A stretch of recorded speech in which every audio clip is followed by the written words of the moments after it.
என்னென்ன ஸ்கூலில் இன்றைக்கி என்ன கற்றுக்கிட்டீங்க? பேட் டச் குட் டச் கற்றுக்கிட்டேன். பேட் டச் குட் டச்சா? வேறு? அப்புறம் நிறைய கிளாஸ் தான் எழுதி போட்டாங்க. சரி, குட் டச் பேட் டச் தான் ஆல்ரெடி உங்களுக்கே தெரியுமே, அப்புறம் ஏன் அதை திரும்ப கற்றுக்கணும்? மறந்துடும்ல.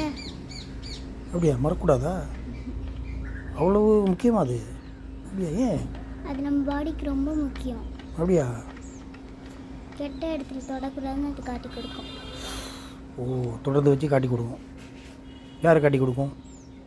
அது இவங்க பேட் டச் பண்ணுறாங்கன்னு காட்டி கொடுக்கும். ஓ, அதெல்லாம் நம்ம என்ன பண்ணிக்கலாம் அப்படி பேட் டச் பண்ணும்போது? பேட் டச் பண்ணும்போது அப்படி பண்ணாதீங்கன்னு சொல்லணும்.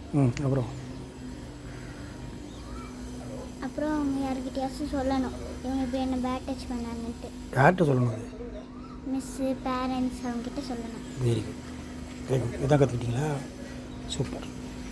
அவ்வளோ முக்கியம் அது. அப்படியா? ஞாபகத்தில் வச்சுக்கணும் அதை. Super, very good. நல்ல விஷயம். பிள்ளைய பேட் டச் கூட யாரும் தொட விடக்கூடாதுன்னு சொல்லணும். தைரியமாக இருக்கணும்.